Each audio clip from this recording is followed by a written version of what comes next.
a responsabilidade da velha guarda do MPLA no impeachment ao João Lourenço.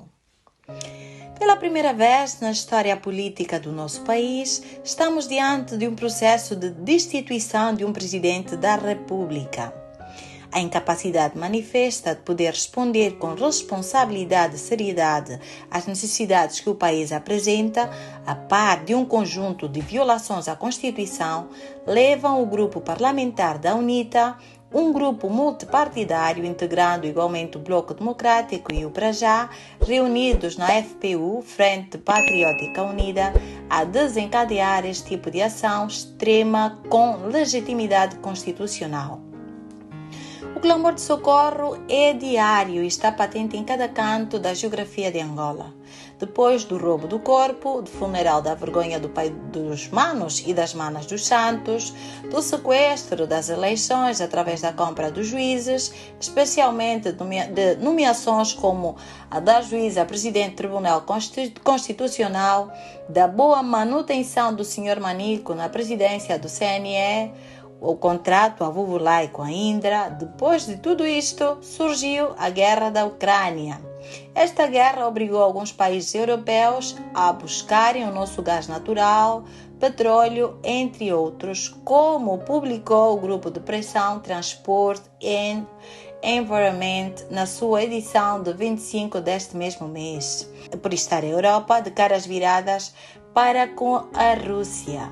Por certo, este país também é amigo do MPLA.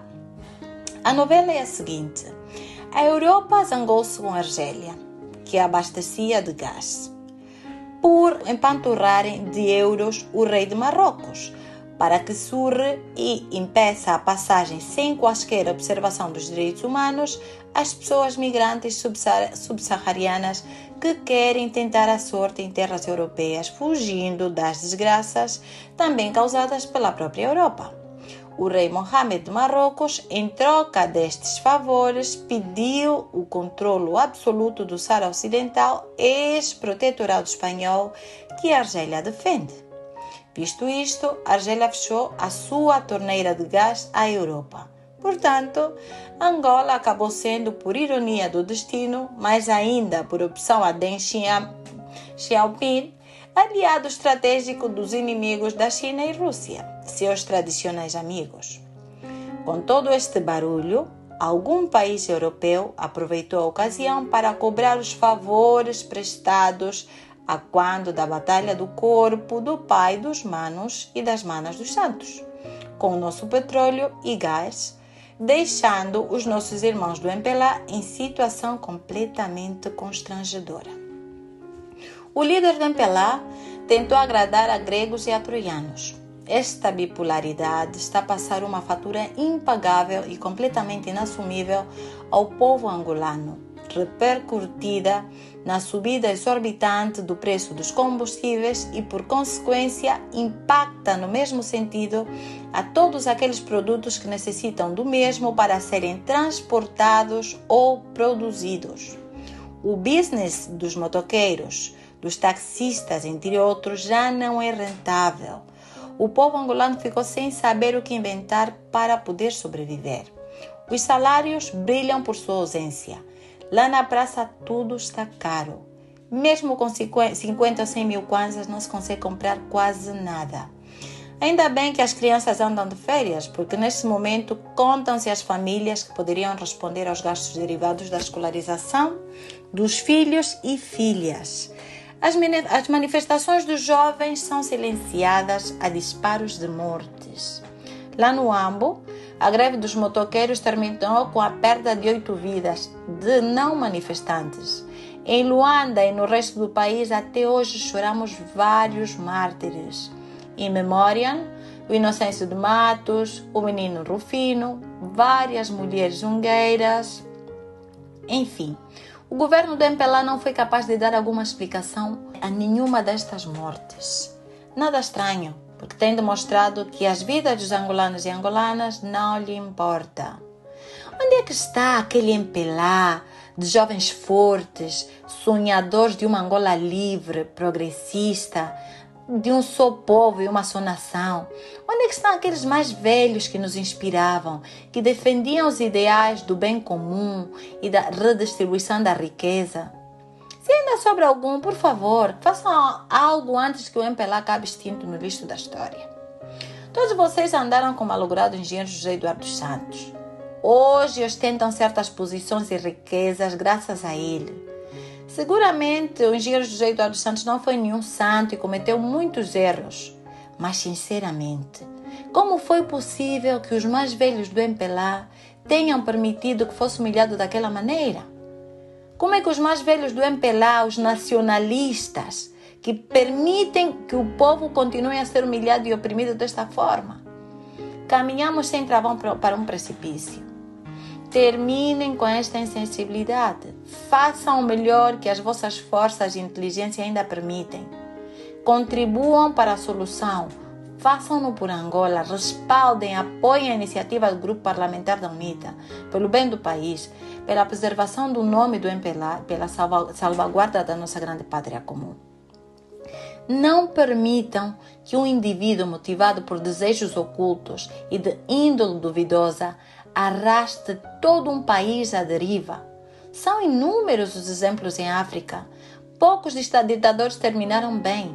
Lembrem-se do Omar al-Bashir no Sudão, do Laurent Gbagbo na Costa do Marfim, do Gaddafi na Líbia, do Alpha Condé na Guiné-Conakry. No Senegal, a força dos jovens obrigou a desistência do presidente Macky Sall a tentar concorrer a um terceiro mandato. Acabamos de acompanhar o golpe de Estado no Níger, onde os militares, ouvindo o clamor do povo, disseram basta à ditadura do presidente Mohamed Bazoum. Temos um grande país, somos um grande povo, sofremos uma guerra civil sem sentido, porque foi entre irmãos, para a qual esperamos nunca mais voltar, porque nos envergonhamos dela. Perdemos muito tempo de progresso e muitas vidas humanas, o maior capital do país. São escassos os ganhos da paz, senão o mero calar de armas e a oportunidade de realizarmos país. Estamos há 21 anos em paz e ainda continuamos a ter crianças fora do sistema de ensino. Hospitais incapazes de atender a própria ministra da Saúde numa simples operação de miomas. As nossas avós deambulam à procura de restos de comida nos caixotes de lixo. Estradas incapazes de permitir o escoamento dos produtos do campo para as cidades. Jovens sem esperança no país são obrigados a dar lengueno, pratuga, Brasil ou África do Sul. Os nossos avós estão lá tirados no beiral sem alguma dignidade. Os doentes crônicos desprezados e abandonados. Não somos pioneiros em nada. Não estamos na vanguarda de nada. O mundo não conhece nenhuma proeza made em Angola. Os corpos das mulheres são violados, prostituídos, abusados e completamente avacalhados. As nossas crianças já não têm a quem olhar como referência. Meus irmãos do MPLA, ilustres mais velhos do MPLA, esta é a Angola que o Sr. João Lourenço tem vindo a afundar com sua gestão desastrosa e com graves decisões anticonstitucionais. Essa é a Angola que o vosso líder diz que a fome do povo é relativa. Esta é a Angola que o Grupo Parlamentar da UNITA, com ousadia democrática e sem paralelo nos anais da história contemporânea do nosso país, em meio desta iniciativa de impeachment, procura resgatar da deriva, da agonia total e definitiva.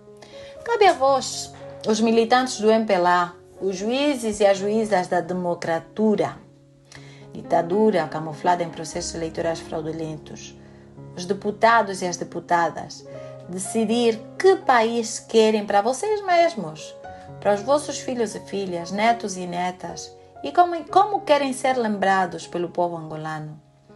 Chega de truculência, incompetência, arbitrariedades, impunidades, prepotência, desrespeito à Constituição e ao trabalho das instituições por parte do Sr. João Lourenço.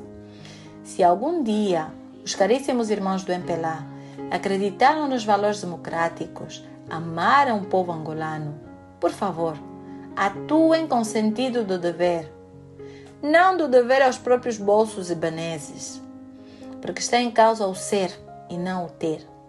O sentido do dever chama-nos a todos e a todas. Angola está acima de todos e todas nós. O povo é o chefe, o soberano, o dono do país e merecedor de toda a honra e toda a glória. Angola primeiro, agora e sempre com dignidade. Ubuntu, Umoja.